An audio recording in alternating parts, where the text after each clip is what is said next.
qala sami'tu an-nabiy sallallahu alaihi wasallam yaqul. Kata Abu Hurairah, aku mendengar Nabi sallallahu alaihi wasallam pernah bersabda, inna a'mal bani Adam tu'radu 'ala Allah tabaraka wa ta'ala ashiyata kulli khamisin lailatal jumu'ah. Bahwasanya amal manusia itu akan diperlihatkan kepada Allah, dilaporkan kepada Allah Ta'ala setiap Kamis malam Jumat. Setiap Kamis malam Jumat dilaporkan amal manusia kepada Allah. Fala yaqbalu amala qati'i rahimin.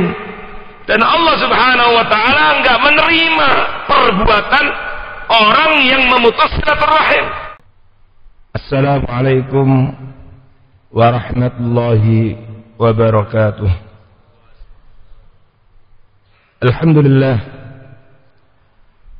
Alhamdulillah wa kafa wassalatu wassalamu ala nabiyil mujtaba sayyidina Muhammad ibn Abdullah al-Mustafa wa ala alihi wa ashabihi ahli sidqi wal wafa. Amma ba'd, qala al-Imam al-Bukhari rahimahullah fi kitabih al-Adab al-Mufrad, nafa'ana bihi wa iyyakum bima fihi min al-ayati wa dzikril hakim, bab birrul aqrab fal aqrab. Ma'asyiral muslimin wal muslimat hafizakumullah, kita bersyukur kepada Allah Subhanahu wa taala kembali kita diberikan nikmat oleh Allah Subhanahu wa taala berada di raudhah min riyadil jannah, di taman-taman surga Allah di dunia, di rumahnya. Semoga kita semuanya nantinya dimudahkan Allah untuk berkumpul di surganya. Amin ya rabbal alamin. Kajian kitab Al-Adab Al-Mufrad, kitab yang sengaja ditulis oleh Al-Imam Al-Bukhari, berisi tentang etika, akhlak, adab yang sangat diperlukan oleh seorang muslim dalam mengarungi kehidupan di dunia ini. Karena adab atau akhlak adalah salah satu yang menjadi misi utama diutusnya Rasulullah sallallahu alaihi wasallam. Bu'ithu innama bu'ithu liutammima makarimal akhlak, atau wa fi riwayat masalihal akhlak. Nabi sampai perlu mendeklarasikan bahwa beliau mengatakan, aku sengaja diutus oleh Allah ke muka bumi ini untuk menyempurnakan akhlak yang mulia. Karena itu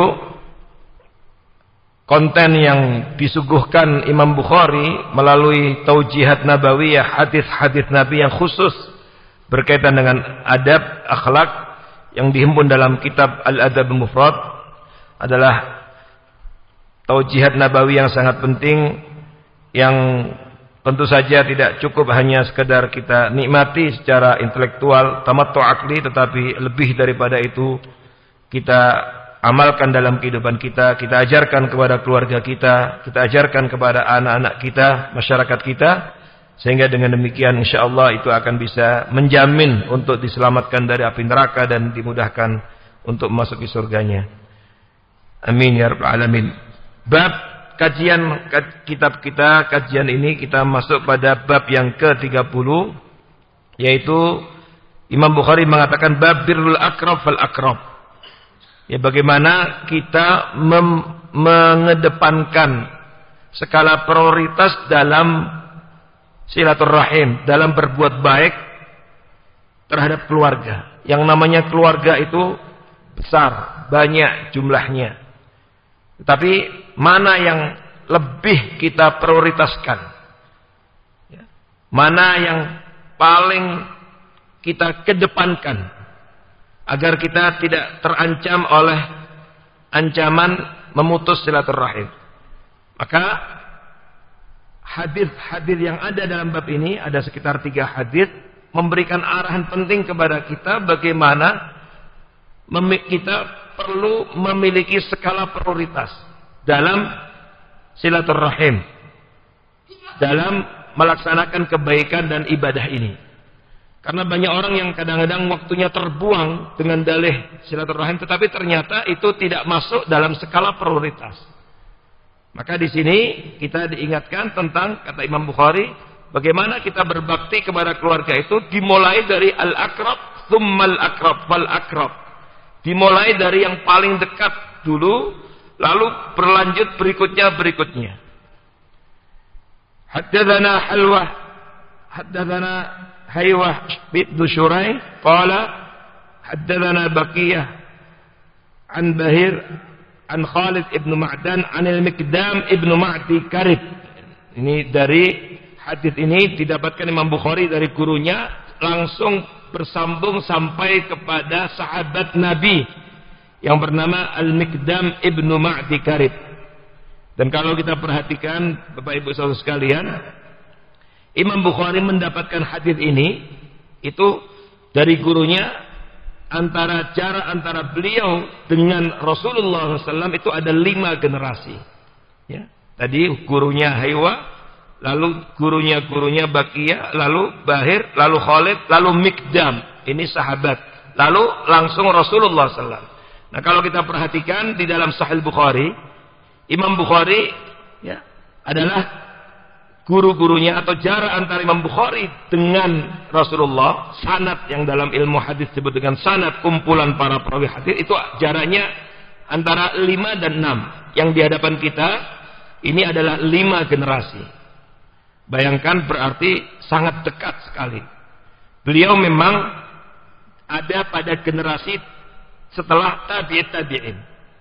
Tapi salah satu keunggulan Imam Bukhari, beliau punya guru yang pernah berguru kepada tabi'in.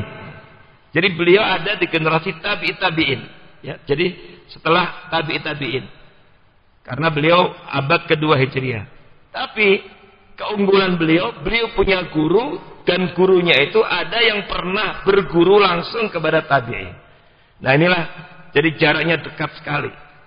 Nah, inilah yang kemudian menjadikan Imam Bukhari ini menjadi magnet tulabul ilm, pecinta ilmu pada zamannya. Maka konon jumlah muridnya itu dihitung yang meriwayatkan hadis darinya itu sampai 180.000 muridnya yang mengambil hadis dan menyebarkan hadis dari langsung beliau. Jumlah yang tentu tidak sedikit, 180.000. Yang hadir di sini tidak sampai 1.000, jauh. Ini 180.000 jumlah muridnya. Gurunya sendiri beliau ada 90.000 orang guru yang diambil diregu ilmunya. Itu menunjukkan keseriusan dan kesungguhannya. Dan beliau menjadi ulama tidak bim salabim, abrak-dabrak. Bukan ulama yang hasil dari SKS, sistem kebut semalam. Puluhan tahun, 16 tahun beliau melakukan perjalanan menuntut ilmu hadis ini. Lahir di Bukhara, lalu beliau melanglang buana ke Jazirah Arab, Hijaz, Mekah, Madinah, ke Baghdad, ke Kufa, ke Irak, kemudian ke Mesir, ke Syam, dan seterusnya. Tujuannya untuk mendapatkan sanad yang tinggi kepada guru-guru yang punya koleksi hafalan hadis atau koleksi hadis yang dekat jaraknya dengan Nabi. Maka di sini penting dalam mencari ilmu, manhaj talaqi ilmu itu adalah kita cari yang kira-kira sanadnya dekat dengan originalitas ilmu itu sendiri.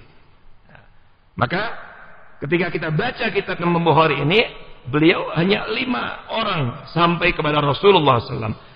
Sahabat Al-Miqdam ibn Ma'di Karib sendiri adalah salah seorang sahabat yang datang menemui Rasulullah SAW, aslinya dari Kandah.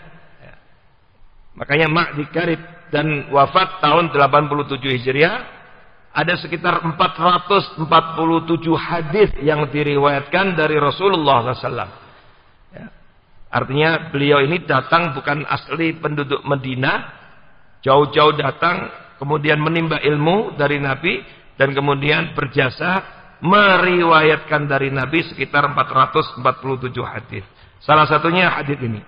Apa? Annahu sami'a Rasulullah sallallahu alaihi wasallam yaqul. Sahabat Al-Miqdam Ibnu Ma'di Karib ini mendengar Rasulullah SAW bersabda, Innallaha yusikum bi ummahatikum. Sesungguhnya Allah berwasiat kepada kalian untuk benar-benar berbuat baik kepada ibu-ibu kalian. Tsumma yusikum bi ummahatikum. Kemudian berwasiat kepada kalian, Allah juga berwasiat lagi kepada kalian untuk berbuat baik kepada ibu-ibu kalian. Diulang, disebut sampai 2 kali, ibu. Tsumma yusikum bi'abaikum. Kemudian Allah berwasiat kepada kalian untuk berbuat baik kepada ayah-ayah kalian. Setelah itu, tsumma yusikum bil aqrab fal aqrab. Kemudian Allah berwasiat kepada kalian untuk berbuat baik kepada orang yang terdekat. Ya, setelah ibu, siapa yang terdekat? Lalu yang terdekat berikutnya. Hadis ini telah diteliti oleh para ulama dan masuk dalam kategori hadis sahih. Selain diriwayatkan Bukhari di dalam kitab Adabul Mufrad ini, juga diriwayatkan oleh ulama yang lain seperti Imam Ahmad dalam kitab Musnadnya juga meriwayatkan hadis ini, Imam Ibnu Majah juga demikian. Dan hadis ini hadis sahih sehingga validitas dan originalitasnya bisa dipertanggungjawabkan. Di dalam hadis ini Rasulullah SAW mengingatkan kepada kita, ya, di antaranya apa? Nabi mengingatkan wasiat penting dalam hidup ini adalah hendaknya kita memprioritaskan untuk berbuat baik kepada kedua orang tua kita. Kedua orang tua disebut pertama ibu.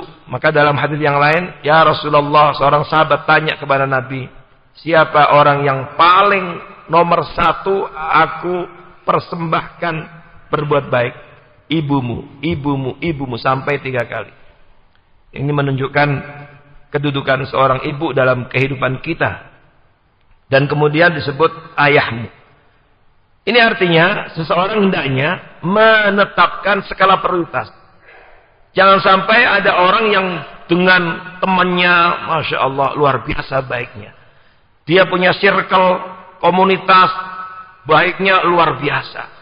Siap berkorban apa saja, yang penting bisa kumpul dengan circle-nya, komunitasnya. Mengorbankan waktu, harta. Tapi ternyata dengan orang tuanya jauh sekali. Dia tidak pernah berkorban seperti ketika dia berkorban dengan temannya. Menjamu orang luar biasa. Mentraktir orang kawannya itu juga kadang-kadang tidak hitung-hitungan. Tapi giliran kepada kedua orang tuanya sering banyak perhitungan. Nah ini berarti salah dalam menempatkan kebaikan. Maka Nabi melalui hadis ini diingatkan kita bagaimana juga kedua orang tua adalah segala-galanya. Segala-galanya setelah Allah Subhanahu wa taala, anishkurli wali walidayk. Perintah Allah, hendaknya kalian bersyukur kepada aku, baru kepada kedua orang tua. Dan itu berarti dalam mempraktekkan silaturahim dan bakti kita harus ditempatkan kedua orang tua itu di depan. Sebelum ya mentraktir orang lain, apakah sudah kita traktir orang tua kita? Kita bahagiakan mereka. Dan perlu kesabaran. Ya, perlu sabar, apalagi kata para ulama ketika orang tua sudah sepuh. Maka ketika masih memiliki kedua orang tua sepuh, maka kesabarannya juga harus lebih tinggi lagi karena pahalanya jauh lebih besar lagi. Dan inilah di antara yang diingatkan Rasulullah sallallahu alaihi wasallam agar kita benar-benar ingat betul dan menempatkan kedua orang tua kita dalam skala prioritas dalam berbuat baik. Pastikan kecukupan finansialnya. Pastikan apakah selama ini mereka bahagia. Pastikan apa yang kita lakukan menyenangkan hatinya. Pastikan ada alokasi dari harta kita untuk membahagiakan mereka. Nah, ini semuanya bagian dari wasiat Rasulullah SAW yang disampaikan dalam hadis ini. Apalagi kita harus selalu hadirkan sebuah kesadaran penuh bahwa boleh jadi keberhasilan-keberhasilan yang kita raih hari ini dalam hidup ini, apapun itu, boleh jadi diantaranya karena kesolehan orang tua kita. Karena kesolehan ibu kita, doa-doa mereka di tengah keheningan malam, tahajud mereka, tirakat puasa mereka, sholat salat duha mereka, dan akhlak-akhlak mulia mereka. Itulah yang kemudian membuka jalan menuju keberhasilan dan kesuksesan putra-putrinya. Dan inilah yang Allah ingatkan, diantaranya dalam surat Al-Kahfi ayat 2. Kita ingat cerita tentang dua anak yatim yang diselamatkan Allah hartanya peninggalan kedua orang tuanya melalui cerita kisah Nabi Musa dengan Khidir. Apa kata Allah? Kedua dunia anak ini diselamatkan Allah. Wa kana abuhuma sholihah, karena ayah dari kedua anak ini soleh. Maka pentingnya seseorang untuk komitmen menjadi orang tua yang soleh, karena ternyata kesolehan orang tua itu berdampak positif bagi urusan dunia anak-anaknya. Kemudian lalu terdekat. Nah, baru kemudian terdekat. Terdekat siapa? Dari ayah, ibu, berarti terdekat berikutnya adalah saudara kandung. Saudara kandung. Jangan sampai dengan teman sejawatnya begitu mesra, begitu luar biasa, menjamu, membahagiakan, ternyata dengan saudara kandungnya sering dilupakan. Lalu berikutnya adalah kepada saudara dari ayah, paman, bibi. Ini juga masuk deretan skala prioritas al-akrab. Makanya Nabi SAW pernah didatangi oleh seorang sahabat, lalu dia tanya, "Ya Rasulullah, saya punya harta. Bagaimana dengan harta saya ini? Kemana saya sedekahkan?" Ditanya, "Apakah engkau punya keluarga, kerabat, famili di antara kerabatmu yang miskin, yang termasuk berhak mendapat?" Ada. Maka sedekahkan kepada mereka, karena dapat dua pahala silaturahim dan pahala sedekah.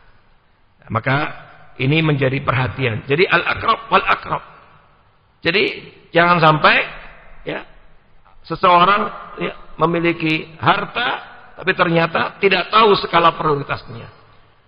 Paman, bibi, ya, setelah saudara kandung, paman, bibi, dan seterusnya. Kemudian di hadits ini juga sekaligus diingatkan, ketika diulang-ulang itu menunjukkan tentang pentingnya masalah ini. Hadits yang kedua, Imam Bukhari mendapatkan dari gurunya Musa bin Ismail. Ia berkata, Khazraj bin Uthman Abul Khattab As-Sa'di mengabarkan kepada kami, ia berkata, akhbarana Abu Ayyub Sulaiman Maula Uthman ibn Affan qala ja'ana Abu Hurairah. Nah, ini mereka cerita ketika mereka kumpul, tiba-tiba didatangi oleh sahabat Nabi yang mulia Abu Hurairah radhiyallahu anhu. Nah, sosok Abu Hurairah sudah sering lewat dalam kajian kita, tidak perlu kita ulang lagi. Intinya sosok ini adalah sosok sahabat yang secara finansial bukan termasuk orang yang kaya, berkecukupan, tetapi itu tidak membuatnya minder untuk menjadi sahabat yang memiliki peran dan andil besar dalam mengawal dan menjaga kemurnian ajaran Islam melalui semangatnya dalam menimba ilmu dari Rasulullah SAW dan kemudian meriwayatkannya, sehingga Abu Hurairah radhiyallahu anhu yang namanya Abdurrahman ibn Sahar, dia tercatat menjadi sahabat ranking pertama dalam periwayatan hadits dengan 5.374 hadits. Tentu ini jumlah yang sangat besar, karena jumlah ini jumlah yang sangat besar, 5.374 hadits, dan itu didapat dari keseriusannya untuk totalitas belajar langsung dari Nabi dan menimba ilmu dari Nabi dan dari para sahabat yang lainnya. Dan itulah yang kemudian menjadikan nama beliau dicatat dengan tinta emas dalam sejarah sebagai sahabat yang nomor 1 dalam perihal hadits, meskipun dari sisi tadi finansial beliau orang miskin karena hidupnya disubsidi oleh negara, termasuk ahli sufa yang tinggal di sekitar Masjid Nabawi.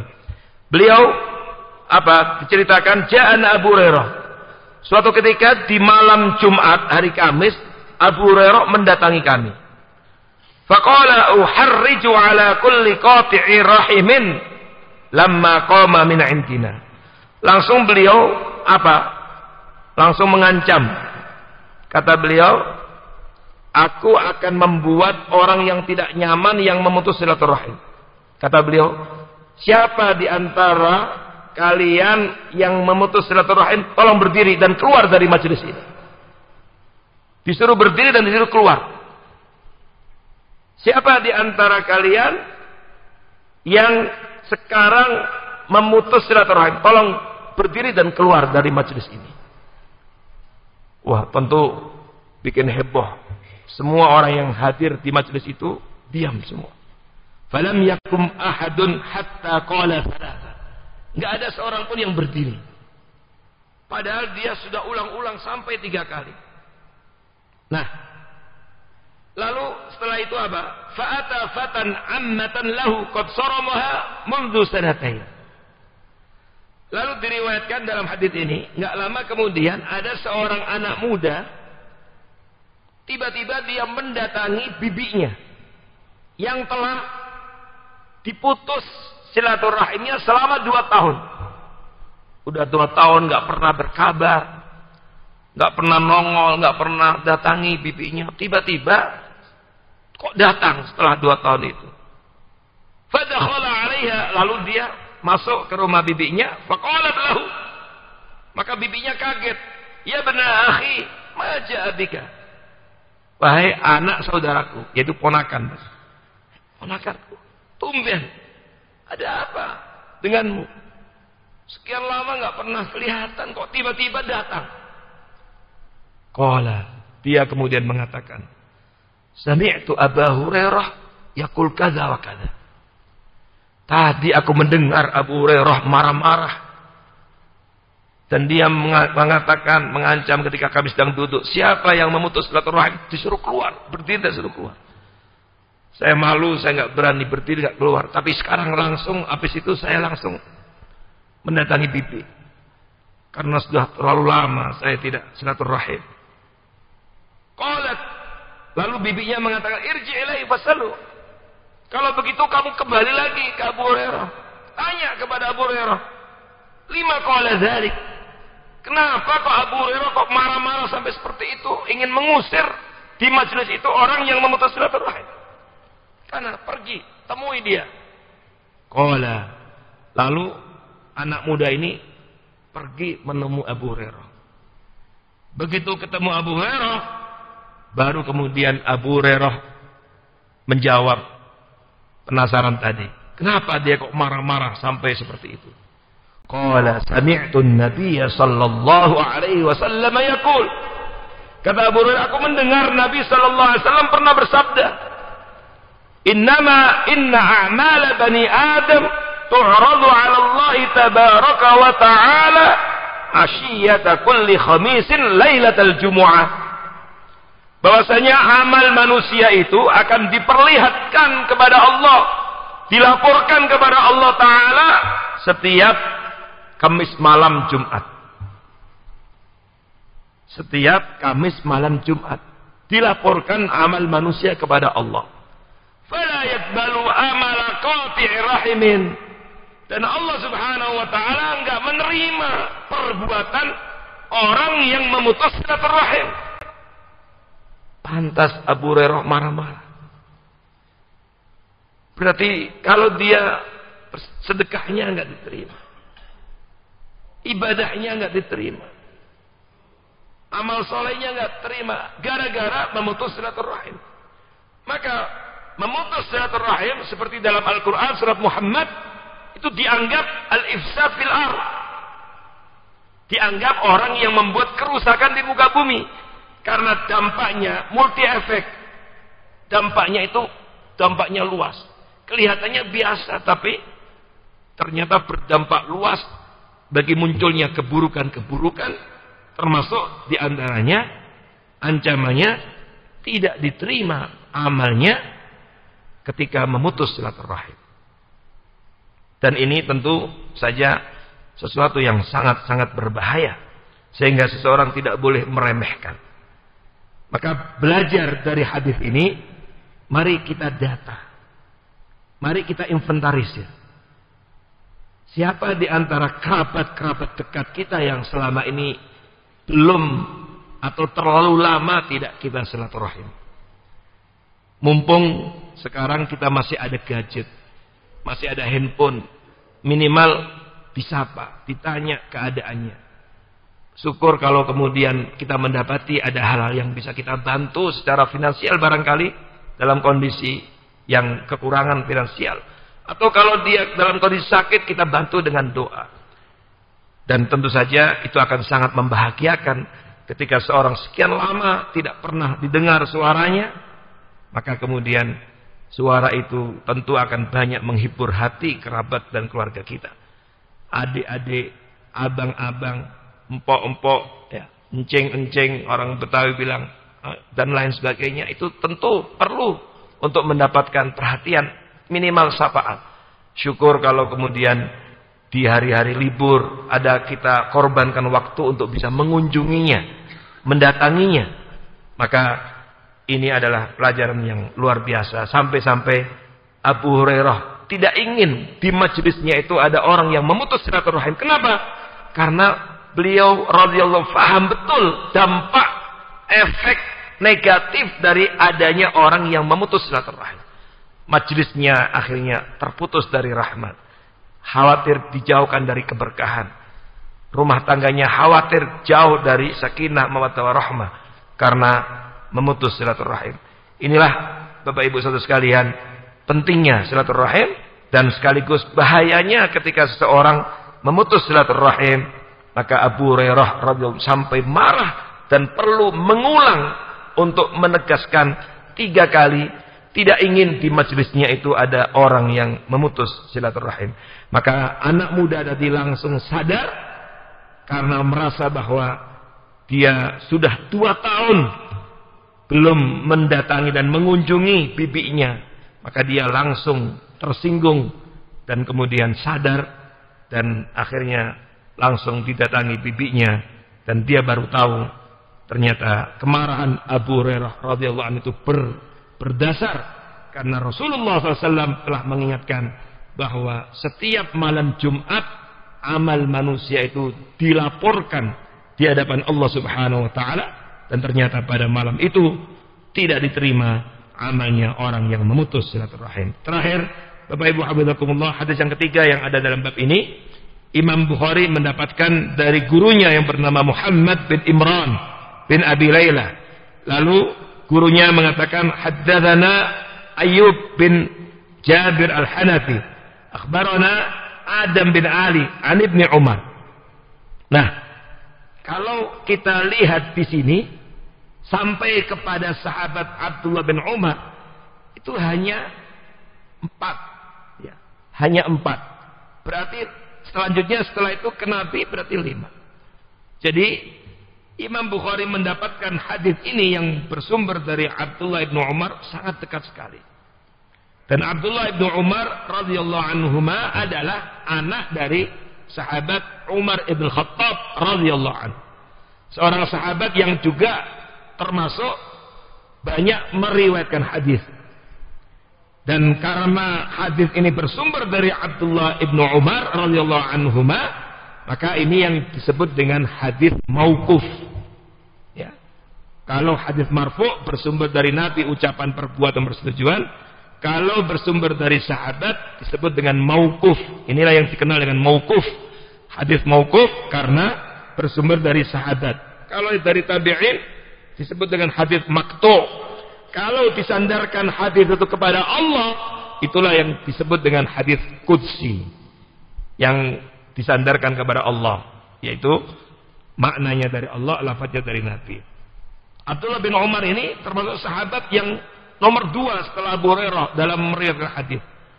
Beliau ini min sigharis sahabat, sahabat yang muda, junior. Masuk Islamnya bareng dengan ayahnya. Ya, ikut dengan ayahnya masih kecil, lalu hijrah, ikut dan kemudian masuk Islam bareng dengan bapaknya Umar bin Khattab radhiyallahu. Tapi anak muda ini luar biasa. Semangat belajarnya itu luar biasa. Alim, tumbuh berkembang menjadi orang yang alim, dididik oleh ayahnya dalam bi'ah lingkungan keluarga yang kondusif. Tapi pada saat yang sama beliau semangat sekali ya mempelajari hadis Nabi sampai kemudian tercatat menjadi orang nomor 2 setelah Abu Hurairah dalam meriwayatkan hadis. ada 2630 hadis yang diriwayatkan oleh sahabat yang mulia ini. Tentu jumlah yang besar, dan beliau termasuk min fuqaha sahabat, ahli fikihnya para sahabat yang dirujuk oleh umat pada zaman itu. Apa? Beliau mengatakan, "Ma anfaqa ar-rajulu ala nafsi wa ahlihi." Tidaklah seseorang bekerja mencari maisha. Ada yang sebagian kita mungkin berangkat dari rumahnya masih melihat bulan, lalu pulang kembali ke rumahnya melihat bulan lagi, capek, macet dan seterusnya. Tapi seseorang tidaklah memberikan nafkah untuk diri dan keluarganya, di mana dia mengharapkan yahtasibuha illa ajarahullahu ta'ala fiha, di mana ia mengharapkan pahala dengan apa yang dilakukan itu, menafkahi diri dan keluarganya itu. Maka kata Abdullah bin Umar, hadis mauquf ini, melainkan orang seperti itu tidaklah melakukan itu kecuali Allah Subhanahu wa taala akan membalasnya. Wabda biman ta'ul. Untuk itu mulailah memberikan perhatian, skala prioritas kepada orang yang menjadi tanggunganmu. Karena memberikan nafkah kepada keluarga, anak, istri itu adalah kewajiban. Maka mulai dari situ. Perbuat baiknya. Fa in kana fadlan, dan jika kemudian masih ada kelebihan, kemana kita salurkan infak kita, zakat kita, jisbab kita? Kemana kita lanjutkan kebaikan itu? Fal akrab al akrab. Maka kalau masih ada kelebihan, alokasikan untuk memberikan kepada orang yang dekat, kerabat yang dekat. Lalu kepada yang lebih dekat lagi. Dekat, akrab, fal akrab. Ya. Tadi dimulai dari adik, kakak, lalu manjang kepada bibi, paman, lalu manjang lagi kepada sepupu, dan seterusnya. Wa in kana fadlan, kalau ternyata semua sudah tercukupi, ya, semuanya sudah diinventarisir, daftar namanya ternyata semuanya sudah kebagian, kok masih ada lebih? Kata Abdullah bin Umar, fanawil, maka lanjutkan untuk memberikan kepada yang membutuhkan. Jadi inilah, bahkan para ulama ketika menjelaskan hadis ini ada yang mengatakan termasuk ketika seorang infak ke masjid. Tidak boleh ketika mendahulukan infak ke masjid lalu mengorbankan infak berbuat baik membantu kerabat dekatnya yang sangat membutuhkan. Nah, ini juga termasuk, jangan sampai adik kakaknya yang membutuhkan dibiarkan, ditelantarkan, saudaranya ditelantarkan, tapi kemudian dia baik dengan orang lain. Nah, ini salah penempatan kebaikan.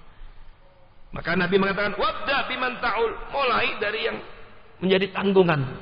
Siapapun yang menjadi tanggungan, maka anak, istri, keluarga, orang itu menjadi tanggungan kita. Itu harus kita prioritaskan.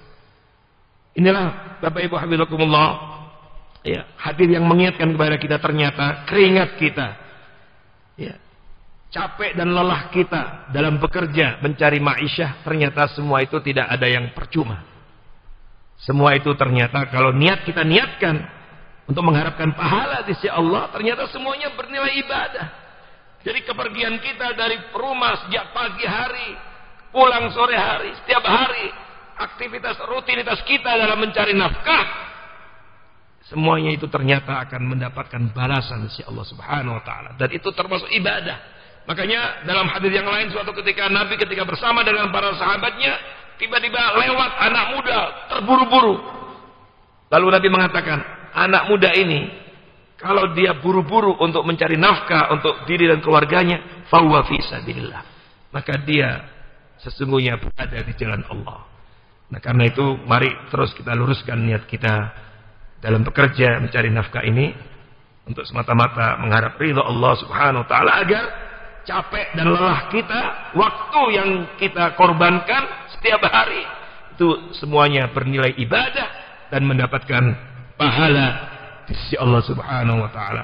Semoga Allah Subhanahu wa taala mudahkan kita untuk bisa mengamalkan arahan dan taujih dari Nabi sallallahu alaihi wasallam, juga dari sahabat yang ada dalam kitab Adabul Mufrad ini, sehingga kita meraih keberkahan hidup kita. Allah berkahi kehidupan keluarga kita, Allah berkahi pekerjaan kita, Allah berkahi kesibukan kita, Allah berkahi semua urusan kita, dan akhirnya kita mendapatkan kebahagiaan fid dunya hasanah, di dunia kebaikan, wa fil akhirati hasanah, dan mendapatkan kebaikan di akhirat, wa qina adzabannar, dan kemudian kita diselamatkan Allah dari api neraka dan dimasukkan ke dalam surganya. Amin, amin ya rabbal alamin.